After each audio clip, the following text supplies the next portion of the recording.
the next thing you need to do, potentially, is to familiarize yourself with a scheduler like Google Calendar.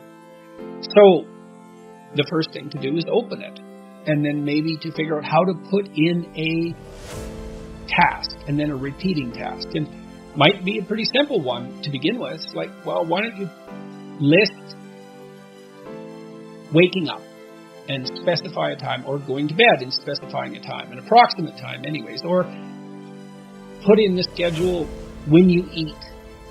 And those are things you do every day, and so that's something you're pretty likely to do, and so that's a success for you. And then, well, then you can start by putting in something small. Maybe you need to read, maybe you need to exercise, maybe you need to have a social event with people. Maybe you need to watch TV, a movie, whatever. It doesn't matter what it is. Hopefully it's something you want to do. Put it in the schedule. And you could start by scheduling the things that you would like to do. So you can imagine, well, I like going out to movies. I like going to the mall. I like hanging around with my friends. I like watching TV. I like reading a book. I like listening to music. Well, then schedule those things. And so then you think, well, that means I'm forcing myself to do them. It's not that. It's that now you're allowing yourself time to do them, right? So the schedule becomes a means of you getting what you want instead of an external jailer who punishes you every time you deviate from requirement. So you have to make friends with the schedule, and the schedule has to be your friend, your ally. I shouldn't use that word, but you know what I mean. It should work for you and not against you. You're not generating an external tyrant. You are generating something that you could be held to, and that's be responsible to, and that's not necessarily a bad thing. It can be somewhat burdensome, but it's not necessarily a bad thing. But generally, you should approach it as if this is something that will help you get what you want. And it's also a pretty good way of controlling anxiety, because one of the most common sources of anxiety is just not knowing what to do. And people often think about that as boredom, and it is boredom to some degree. It can be, but it can also be very anxiety-provoking. It's like, well, what should I do? I don't know what to do. Well, I have to do something. And there's all these things I could do, and I don't want to make that decision every hour. So a schedule that you design, that you like, can be an incredible relief. And one thing we do know is that conscientious people tend to be lower in negative emotion. And it looks like that's a causal consequence, is that orderly people, for example, because they order their environment and make it more predictable, then they're less likely to be anxious, because we're often made anxious by what is unpredictable.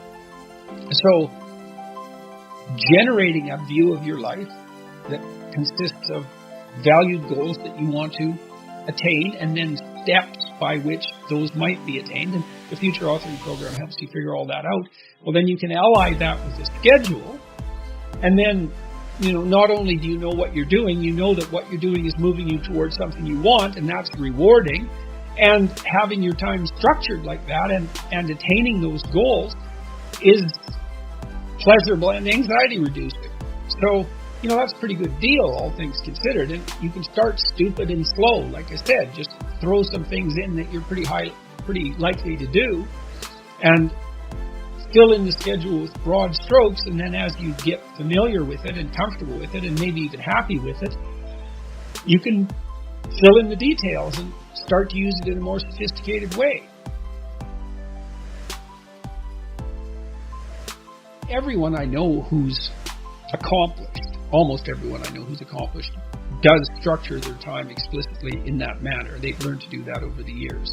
Now, not everyone does that. Really, really entrepreneurial people might have a harder time with it, especially if they're low in conscientiousness. But, and then with regard to the personality test, maybe you do a personality test, the personality test I mentioned, say, and you find out that you're agreeable but low in conscientiousness.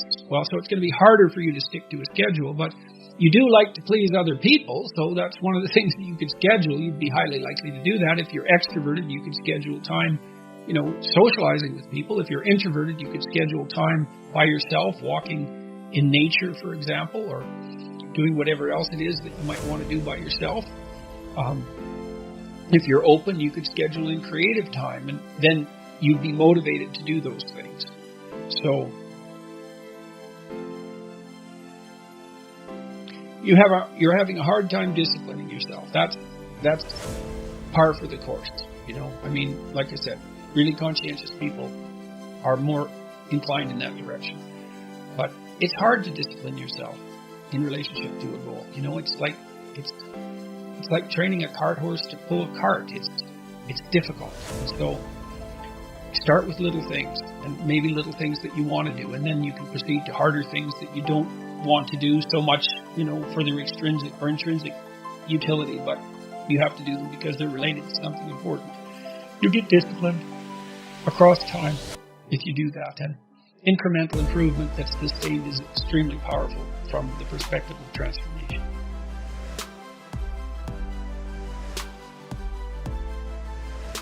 So the first thing I would say is that if you feel insecure and less and ashamed and all of that you have to take stock.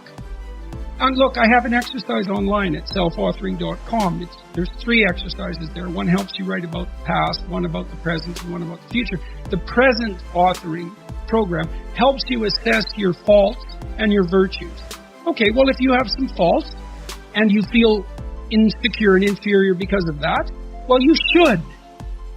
Now, it shouldn't be so much that you're crippled by it and unable to take action. You shouldn't be beating yourself into the ground because you're not everything you could be, because no one is. And if you beat yourself into the ground, then you can't get up and improve. But you have to differentiate. It's like, okay, to what degree am I being hard on myself? Counterproductively critical, hearing the voice of my too harsh and angry father in my head, right. Adopting inappropriate stereotypical representations of masculine competence. How much of my self-criticism is ill-advised? Fair enough. And you want to deal with yourself with a certain amount of care. But then, along with that, there's fix your weaknesses. If you're ashamed of being ignorant, you're showing up at a party because, you claim to knowledge that you don't have and someone exposes you. Well, you can be angry at them, and you probably will, but they've actually done you a favor. They pointed out an inadequacy is a pathway that you can travel down, right? A recognized inadequacy is, as soon as it's such a gift in some sense, if it's accurate. Because you think, well, what should I do? What should I do with my life? That's a real complicated question. Oh, here's an inadequacy. Excellent. You have a goal now. Rectify it. Now, you still have to think strategically and figure out how to rectify it and do it step by step. But Carl Rogers, the psychotherapist, pointed out that the person, for therapy to be successful, the person has to want to change. So they have to have recognized that they have a problem. If someone is mandated by the court to attend therapy, it's very difficult for the therapist to convince them that they have a problem. Once you're convinced you have a problem, it's like, away you go. I know it's still technically difficult. It requires discipline and all of that. There's no magic solution. But if you're plagued by feelings of inferiority, you should rectify the most obvious inferiorities. Right. Focus on those first over optimizing strengths, would you say? No, not necessarily. Not necessarily. And you don't have to redress I'm a terrible jazz musician. It's not a thing where you hold shame around or like. Well, it's not an impediment. Yeah. I would say that you have to rectify an inadequacy when it's clearly an impediment to your goal, or you have to shift goals. But if you're shifting goals because of an inadequacy-related impediment, then you have to ask yourself: is your desire to shift the goal reliable? Or are you just taking the easy way out? You can protect yourself by picking a different goal that's more difficult. That's a good mental hygiene practice, because sometimes you should switch goals rather than rectifying inadequacies. But you can fool yourself then, and that's not good. And if someone is goalless, lazy, unmotivated, not sure what they want to do. What would be a few key steps to get started to turn their life around or to find the motivation for something greater than where they're at? Well, I think a fair bit of that's probably to be found in, you can find it in shame, you can find it in guilt, you can find it in conscience, you can find it in anger, you can find it in interest and engagement and beauty. There's lots of pathways. If you're angry about something in the world, well, that's an indication that that's, in some sense, your problem, right? It's speaking to you in a moral sense. This shouldn't be that way. Well, maybe you're the person who should do something about it in some manner. Maybe it'll take your whole life to figure out how to do that. But it's bothering you for a reason. So the negative emotions can be a pathway to transformation. I'm not trying to romanticize them. They can crush you completely and leave you with nothing, right? For sure. And they can go badly astray. But shame, that's a good one. What am I ashamed of? Well, can you fix any of that? Because you might ask yourself, let's say you're so ashamed and so crushed that you're nihilistic and you can't see any hope for life. You're just done. You might think, well, what if I was less ashamed? Like, I'm not going to jump off the bridge today. I'm going to wait a year. I'm going to work on these things that I'm ashamed of. And just see, like, does my life improve enough so that I'm not so bitter about it now, or I'm not so hopeless about it now? And my experience has generally been that works. It works. And then some of it's practical knowledge too. It's like you can get a really long way with very small changes, incremental changes, micro habit changes. So aim low.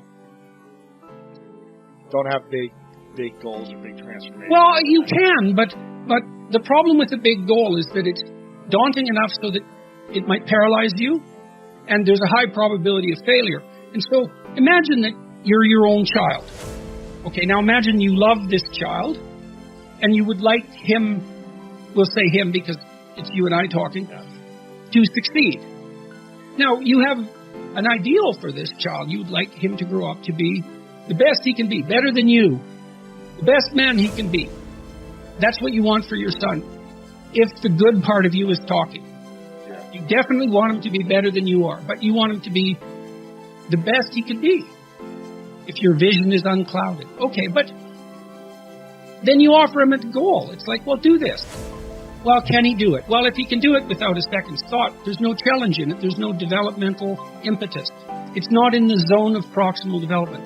You want a goal that you can do, but that requires some improvement on your part. Because you want to attain the goal, that's satisfying, but then you want to make yourself into the thing that can attain goals. And so you want to push yourself. Yeah. You want to push yourself a bit far. Yeah. Yes. And there's an ample psychological literature that suggests that that's where maximal motivation is to be found. Interesting. So you're pursuing a goal, but you're also pursuing the goal of transforming yourself at the same time. You're doing both of those at the same time.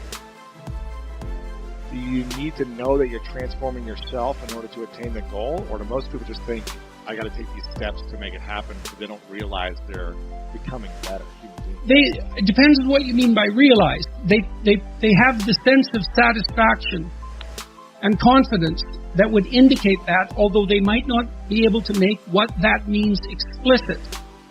But I would say it would be better to make it explicit. It adds one other dimension of possible motivation. What would you say would be your three truths? I would say, have the faith, strive to manifest the faith necessary to make things better rather than worse.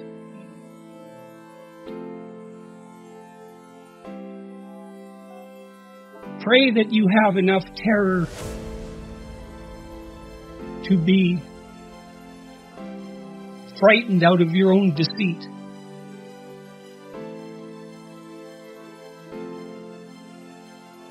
And strive to be grateful.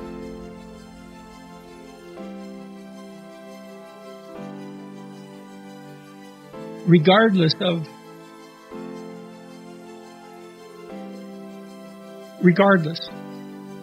That would be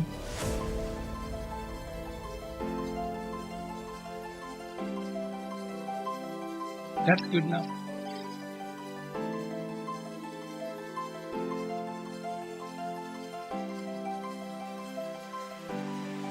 Jordan, let me ask you this. Would you consider yourself happy today?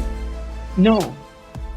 And when's the last time you were happy? I was happy a little bit last week for a couple of hours. I'm in too much pain and to be happy still. I mean, it's not like I don't appreciate what's good about my life. I do appreciate it, and I remember it consciously all the time. And my wife and I remind each other about it constantly. And so I see that all very clearly, and I can see where the sources of happiness could lie, but I have a lot of neurological damage by all appearances, and it produces quite a lot of pain. And so I'm overcoming that, I think, bit by bit. I have a very structured day, so I get up and I have a sauna, and then I walk for 6 miles, and then I exercise for an hour quite intensely with weights, and I dance a little bit to music because while I'm trying to regain control over all my extremities, and that's all working quite well. And then I have the podcasts and so forth. And so I have a well-structured life, but it's still not to the point where I would say I was happy. I'd like to get there. Healthy, really, is really what I'd want. Healthy and fully functioning. I'm running at about 50% now, and it was down to about 5 for a long time. So 50 is a lot better. No, and that's great to hear. What's the longest, like, if you were to put outcomes of a life, like you would say priorities. Okay, happiness, I'm living a happy life, fulfilled life, healthy life. How would you rank those 3 for someone like you? Oh, healthy is by far the most important. But then I wouldn't use those criteria. Like, I think I'm very pleased if I can say things that I believe to be true. I've written about this, to pursue what's meaningful and not what's expedient. And I would also say that it's useful to say what is true rather than to craft your words so that you get what you want. And part of the reason for that, there's many reasons, but part of the reason for that is that it's unbelievably adventurous. You have no idea what will happen if you just say what you think. And my experience has been that the consequences are absolutely overwhelming. Always, constantly. And, when I go into a talk like this, I don't have an outcome in mind. I don't want to make a fool of myself. I don't want to say something stupid. I want to engage in an interesting conversation, but I'm not trying. I don't have an agenda other than that, but it's just to say what I feel in the moment as clearly as I possibly can. It's so adventurous to do that, and it's far better than pursuing a more narrow goal that might be wrong. And so there's an adventure there. And I think one of the things I love about the long-form video format is that it enables people to engage in the mutual exploration of truth, a revelation of truth, the discovery of truth. And it's so interesting, too, that people find that compelling and exciting and watch it and want it. Do you ever catch yourself asking, oh, man, maybe I'm in too deep of being this worried genius and I've lost a bit of my happy simpleton? Yeah, well, I certainly experienced that when my health broke down. And the reason for that was that I not only did I get sick, my life fell apart because I couldn't do anything that I used to be able to do. I couldn't listen to music. I couldn't read. I couldn't write. I couldn't think. I couldn't do any of them because everything that I had done was complex and difficult. All the things that I engaged in. And what I did realize was that left me vulnerable on a certain front because if I wasn't in peak health, let's say, I wouldn't be able to do those things. And so, I mean, that's why I'm walking now, for example. You know, I said I walk 6 miles a day, and I do that every day. It's very simple. And I played a lot of ping pong, and I've always liked that, but I never played that much, but I liked that. And there is some utility in having things around that are rewarding and good for you that are less complex. I would say, though, that with regards to the conflict between, let's say, you know, miserable wisdom and happy ignorance, is that there's different forms of rewards to be found in different places. You know, you can think about this even in terms of personality. One major personality dimension is extroversion. And the reason for that is that we have a pleasure circuit, and how active that is varies between people. That's what causes variation in extroversion. And we generally equate happiness with the activation of the circuitry that's associated with extroversion. And drugs like cocaine and amphetamines activate that circuit. But there's another personality dimension, which is openness. And openness is the creativity dimension, and there's pleasure to be derived from that as well. And so that's philosophical exploration and literary experience. And I suppose when you go to a movie, you experience a blend of those two things, especially if it's a rather complex movie. So there's different forms of engagement or pleasure to be found, and some of them are more akin to happiness, and some of them are more akin to meaning. And sometimes they come into conflict, but I think all things considered, they work best when they're working together. And I do strive diligently to, and I think that this has really been brought home to me. You know, look, I couldn't sit down. I literally couldn't sit down for almost a year. And so I lost the ability to sit down. I had fantasies for hours of being able to sit by a fireplace and just not move, because I have this condition called akathisia, which is, I learned how valuable it is to be able to sit down. And now when I sit down and nothing is happening, I'm taking stock of that and noticing what an unbelievable gift that is. And it is really useful to maintain your ability to see what you have that you've taken for granted, because you can lose everything. You can lose things you don't even know you have.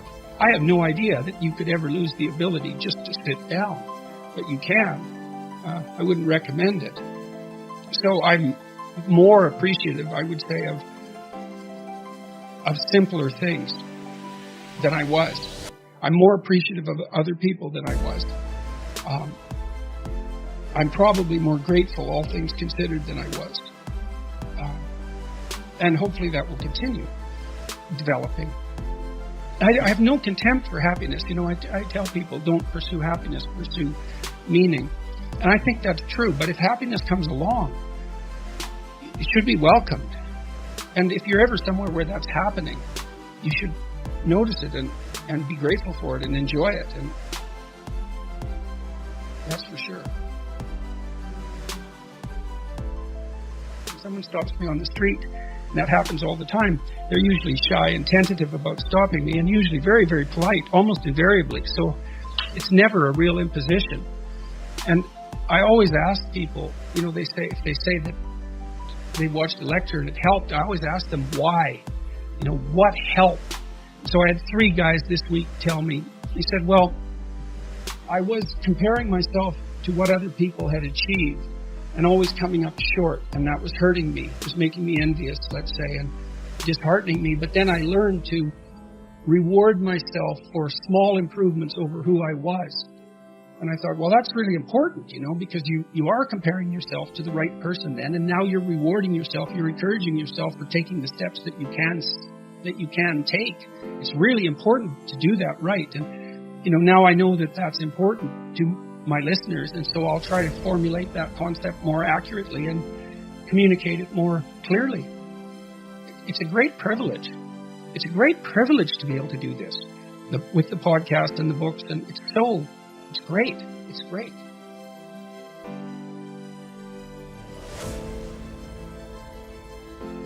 Well, what's the story of your life? Is it a comedy or a tragedy? Comedy is something with a happy ending, fundamentally, and a tragedy is, well, it starts bad and gets worse. And is it a tragedy that someone else is imposing on you, or some bit of you that you don't understand? What's the story of your life? Part of that is, well, what do you want? What are you aiming at? That's the reverse of sin, right? You're aiming at something. What do you hope for? So the exercise basically assumes that you treat yourself as if you're someone that you're taking care of. So that's the presupposition. You're valuable, despite your flaws. It would be okay for you, and maybe all right for the universe as a whole, if your life wasn't any more wretched than it has to be.